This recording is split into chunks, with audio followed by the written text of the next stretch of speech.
Okay, right. Let's unpack this one. So imagine this. You're like one of the hottest strikers in Europe. Yeah. The guy whose goals just, carry the team. Real talisman. Absolutely. And then bang, just when you think, okay, big move time, the whole thing reportedly just blows up. Yeah. Gets really, really complicated. We're talking huge money, massive clubs circling. Yeah. But also like personal stuff. And this reported breakdown in trust. That's a lot. It really is. And what's so fascinating, I think, about the story today is how fast things can change.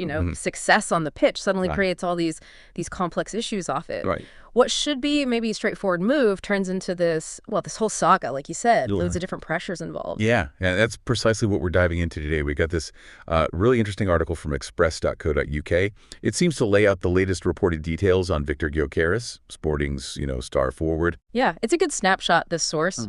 Gives you the reported tensions, the money side, the clubs apparently chasing him, and, well, like you said, the personal angle, which is pretty unusual to see reported in this much detail.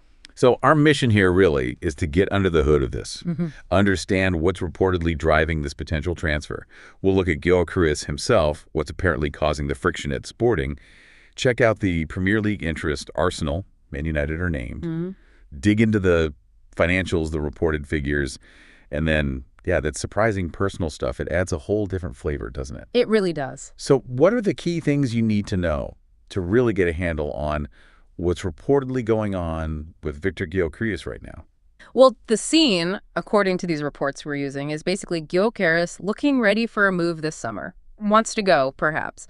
But like you said, it's not straightforward at all. There's tension reported between him and Sporting. Right. Different ideas about his price tag, and obviously, huge interest from England. Okay, let's dive right in then. Section 1, the player. Who is Viktor Gyokeres, and what's this reported? Disillusionment at Sporting. Okay, so Viktor Gyokeres, he's a Swedish international striker, center forward, and right now he's absolutely pivotal for Sporting CP in Lisbon. Came in, and his impact has just been, spectacular is probably the right word. Yeah. He's that talismanic figure the source talks about, the main man. And the numbers. Wow. The source reports 97 goals. 97 in 102 matches over 2 seasons. Incredible stats. I mean, just think about that. Nearly a goal a game for 2 whole seasons. That's elite level stuff. Proper world-class goal scorer. Absolutely. No wonder there's so much buzz. Those numbers just scream top striker. You can see why the big clubs are reportedly interested. They don't lie. Numbers like that. Exactly. That kind of consistent output, it's rare. Puts you right on the radar for clubs needing serious firepower. Totally justifies the hype. But, and here's the twist, right? Despite being the main man, banging in the goals, the source says he's reportedly becoming disillusioned with Sporting, which makes you go, why? Yeah, seems odd on the surface. If you're the star, scoring for fun, why be unhappy? But the source connects it directly to this potential summer transfer, his expectations around it. And it's not reported as, general unhappiness, not with the city or the team spirit or anything. The reports we're seeing suggest the problem is this feeling that an understanding they had about his future hasn't been kept. Okay. The gentleman's agreement. The source uses that exact phrase. Right. Says the player believed there was this sort of informal nod and wink, an agreement for him to leave this summer. And even puts a figure on it around £59 million. Yeah, and a gentleman's agreement in football. It's tricky, right? It's usually not written down. It's based on trust. Maybe when he signed or renewed, the club said something like, look, if you smash it and a big club comes in with around X amount, we won't stand in your way. The implication here, based on the report, is Gyokeres thought he had that understanding with Sporting. Around that 59 million mark. Maybe that seemed fair at the time. Right. So he reportedly thought, okay, 59 million summer move, but what's Sporting's stance now? After he scored all those goals? Well, now the report says they're holding out for the full buyout clause in his contract, which is 70 million. 70 million, okay. Exactly. Because from their point of view, I guess, his value has just gone through the roof, 97 goals. You can argue he's worth way more now than maybe when that 59-meter figure was discussed. Yeah, sure. His stock has definitely risen. So they're reportedly pointing to the contract, the official release clause, 70 million. That's the number they're legally entitled to if a club meets it. So, okay, there's the conflict right there. Yeah. Player reportedly expecting maybe 59 meters based on an informal chat club now saying, nope, contract says 70-pound meters, pay up. Precisely. That 11 million difference, that's where the reported tension, the disillusionment is coming from, according to this source.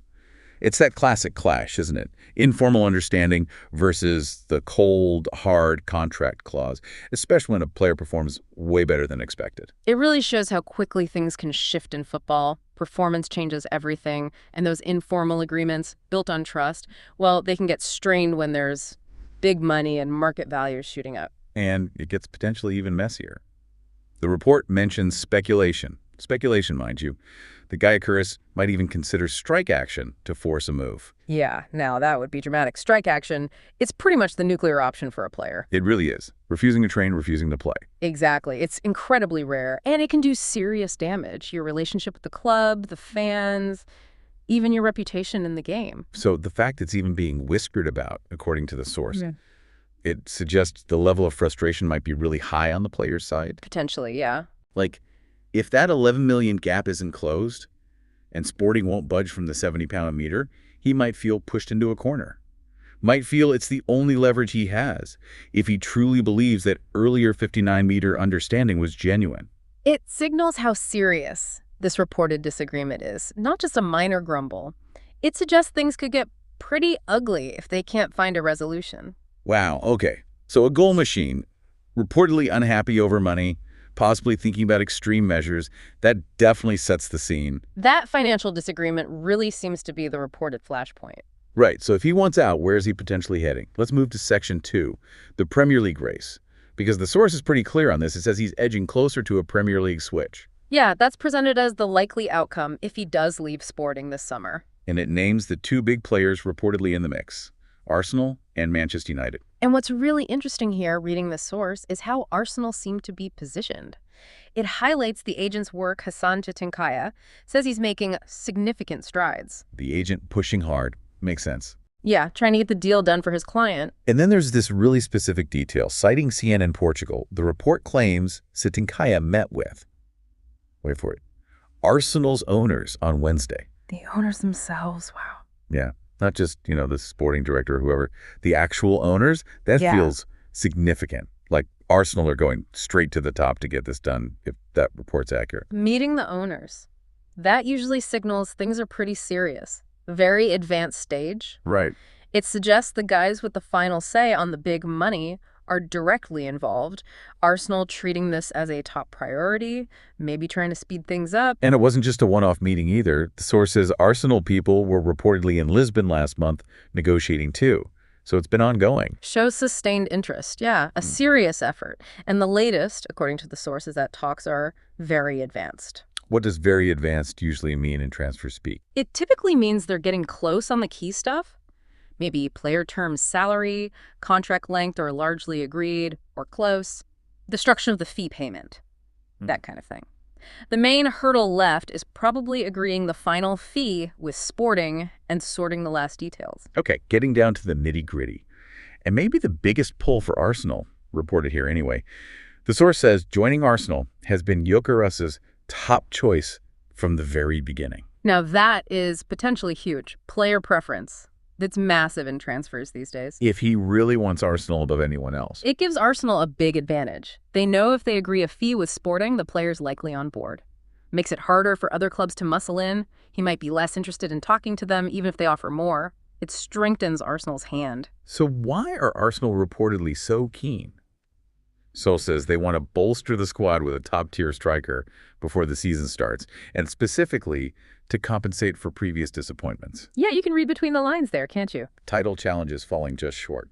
Exactly. It sounds like they see Gyokeres as that missing piece, the reliable, high-volume goal scorer who could maybe push them over the line this time, avoid that same near-miss feeling. Makes sense from their perspective, identifying a need and going hard for a specific target. Seems like it, based on this report. They see him as the guy to potentially elevate their attack to that championship-winning level. The source does mention Benjamin Sesko at RB Leipzig as another link. Yeah. He's been talked about a lot too. Right. But then it says recent developments suggest Gyokeres is still the preferred choice if Arsenal get their way.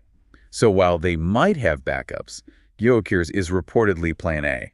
Yeah, reinforces that idea. He's atop of their list, according to this source. They're focusing their energy on trying to make this specific deal happen. Okay, Arsenal seem to be in pole position, reportedly.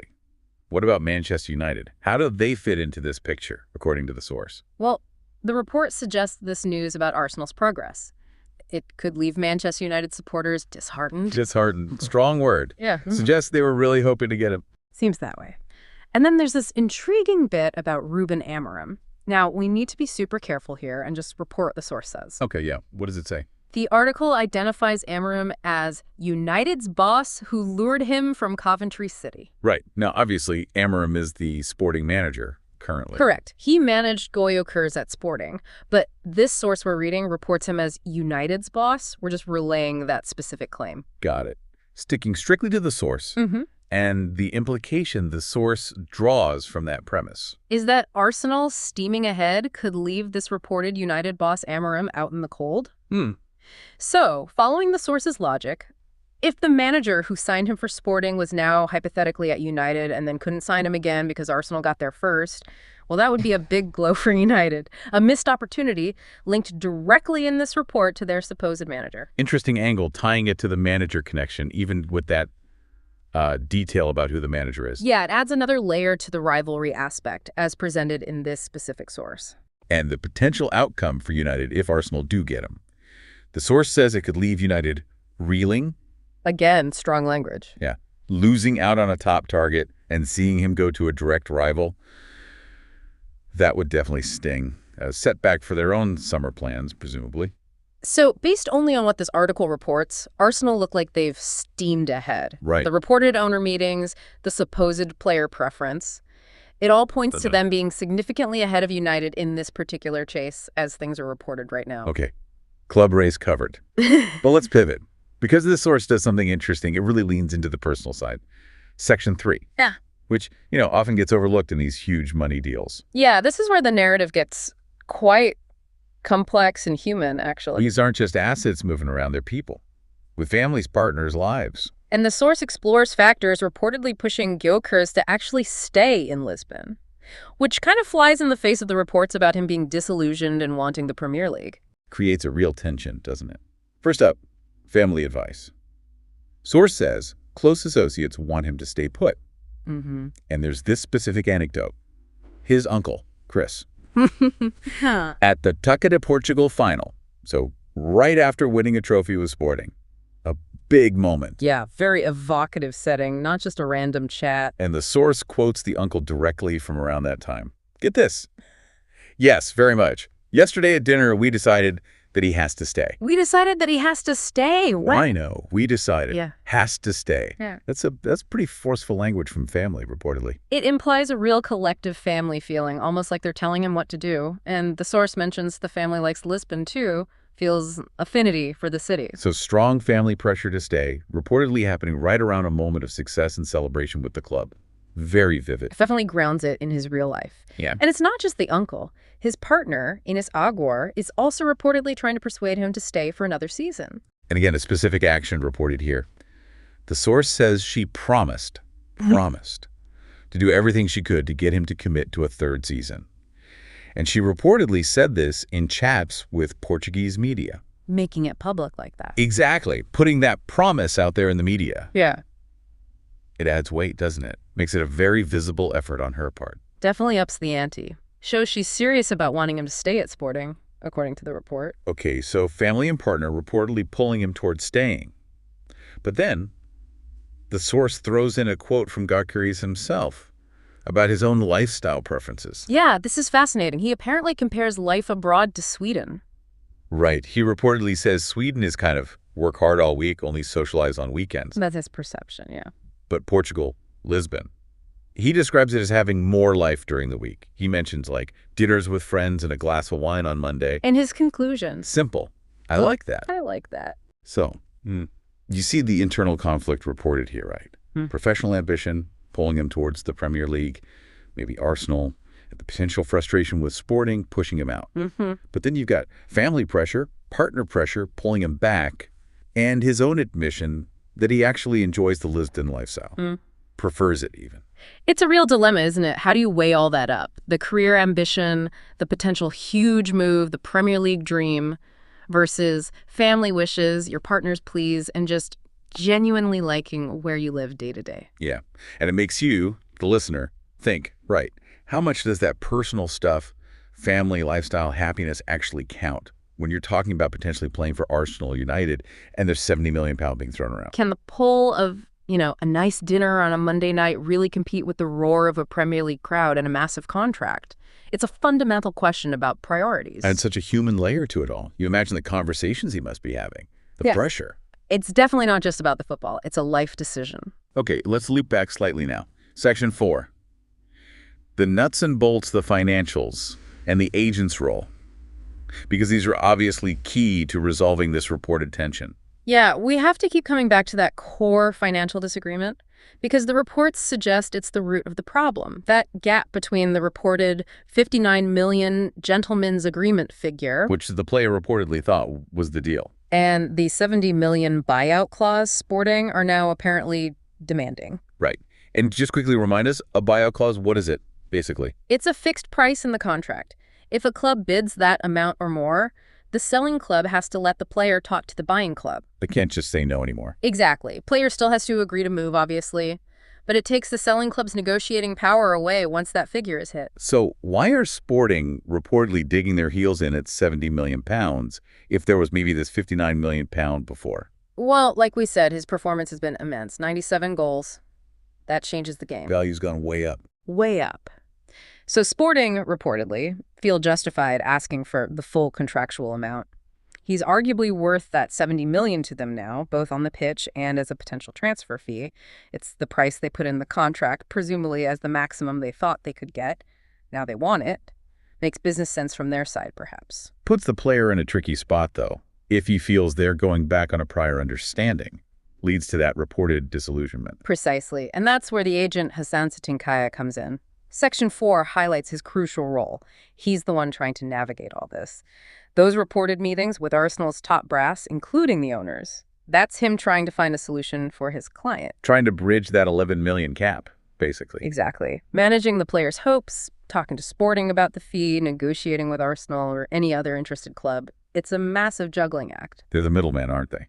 Trying to make the deal happen between Sporting's reported 70-pound meters demand, the player's maybe 59 meters expectation, and what the buying club is actually willing to pay. That's their job. Find a path through the financial maze.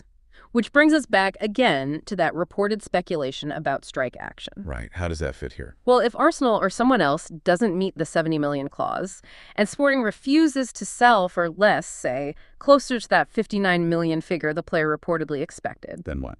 Then, strike action, as speculated, becomes a potential lever, a very risky one. But it's a way for the player and agent to try and force Sporting's hand, make it difficult for them to keep an unhappy player who isn't playing, try and pressure them into accepting a lower offer. A kind of last resort tactic, then, if the money talks completely stall over that 11 million pounds. Potentially, based on the speculation. But, like we said, the downsides are huge. Damaging his reputation, relationship with the club, maybe even future interest from other teams. It's a high-stakes gamble, if that's truly being considered. Shows how desperate the situation could become over this reported financial standoff. So the money side. An 11 million pound reported difference between expectation and demand, rooted in a potential informal agreement versus a formal contract clause after amazing performances, and the agent is in the thick of it, with drastic measures potentially on the table. That sums up the reported financial and agent dynamics pretty well. Okay, let's pull it all together. Section 5. How do all these pieces mean quay? The reported unhappiness, the money dispute, the Premier League interest, Arsenal reportedly leading, the personal pressures, the agent's work. How does it all fit together to create this particular transfer story? Well, you've got Gyokeres, star player, reportedly ready for that next big career move after smashing it for 2 seasons. Yeah. But his reported desire to move seems tangled up in this financial disagreement with Sporting. He reportedly feels there was an understanding for around 59 meters. Right. But the club, boosted by his incredible goal record, is now apparently holding out for the full 70-pound buyout clause, which, from his perspective, according to the reports, feels like they're reneging on that earlier agreement, hence the disillusionment. And while this is going on, you've got top Premier League clubs circling. Arsenal, in particular, seem to be pushing really hard, according to the source. Yeah. They're reportedly his preferred destination. Talks are supposedly very advanced. Agent meeting the owners. Very proactive. While Manchester United, based on this specific report, look like they might be falling behind in this chase. But then, just as you think, okay, Premier League calling, you get this powerful counter-narrative, the personal stuff. Yeah, the family and partner reportedly urging him publicly, stay in Lisbon. A city he himself says he enjoys living in, prefers the lifestyle even. That creates this huge internal pull against the professional ambition, against leaving sporting, despite the reported issues. It's such a mix, isn't it? Professional drive clashing with reported unfairness from his club, big clubs knocking, one seemingly his favorite, but then family partner and his own contentment trying to keep him put. And the agent is stuck in the middle, trying to somehow reconcile all these competing forces and find a deal. When you look at the bigger picture, the transfer market, this story really highlights all the crazy complexities, doesn't it? Absolutely. You see the power of performance, how goals rocket up value. You see the crucial, sometimes difficult role of agents. Yeah. The importance of contracts, those buyout clauses, especially when they conflict with maybe informal chats from the past. And the personal side. Family, partners, lifestyle. It's not just numbers on a spreadsheet. These things clearly matter, or were reported to matter here. For sure. And then just the sheer competition between the top clubs fighting for the same guy, it's intense. This whole Gyokeres situation feels like a perfect little case study of modern football transfers. Yeah. All the drama, all the different angles. It really is. It shows you so much more than just the final fee. Okay, let's wrap this deep dive up then. Quick recap of the main reported tensions and those juicy details from the source that make it stand out. So, Viktor Gyokeres, goal machine, reportedly caught in this bind, wants a move, possibly feeling let down by Sporting over this reported money issue, the 59-meter gentleman's agreement versus the 70-pounder buyout clause they now want. He's got Arsenal reportedly pushing hard, leading the race, apparently his top choice. United seemingly lagging behind. But Yeah. then the personal pull, family saying stay, partner saying stay, both reportedly quite publicly, and his own admission that he likes the Lisbon life. Yeah. Plus, that lingering dramatic possibility of strike action if things don't go his way on the fee. And those specific reported nuggets really make it fascinating, don't they? The whole idea of a gentleman's agreement being challenged by performance. Right. The agent apparently meeting owners directly. Yeah, that felt big. The direct quotes from the uncle and partner about wanting him to stay. His own comments on liking the lifestyle and that potential strike threat. It just lifts it beyond a normal transfer rumor. It absolutely does. And it leaves you, the listener, with this big final thought, doesn't it? With all these things swirling around, huge money, massive clubs, career ambition, reported frustration with his current club, but also family pressure, partners' wishes, personal happiness in Lisbon. Yeah. What actually wins out in the end? Yeah. What carries the most weight for a player like Gyokeres making this kind of life-changing decision? How much does the off-pitch stuff really matter when there's a reported £70 million valuation causing all this friction? It's the ultimate balancing act, isn't it? Really makes you wonder what the final calculation will be. Definitely does. A powerful reminder that these guys, even the superstars, are making complex personal choices with huge consequences. Couldn't agree more. It's far more than just deciding which shirt to wear. Well, something to definitely keep an eye on as this reported saga continues to unfold. Thanks for joining us for this deep dive. Always interesting to unpack these situations. Definitely one to watch.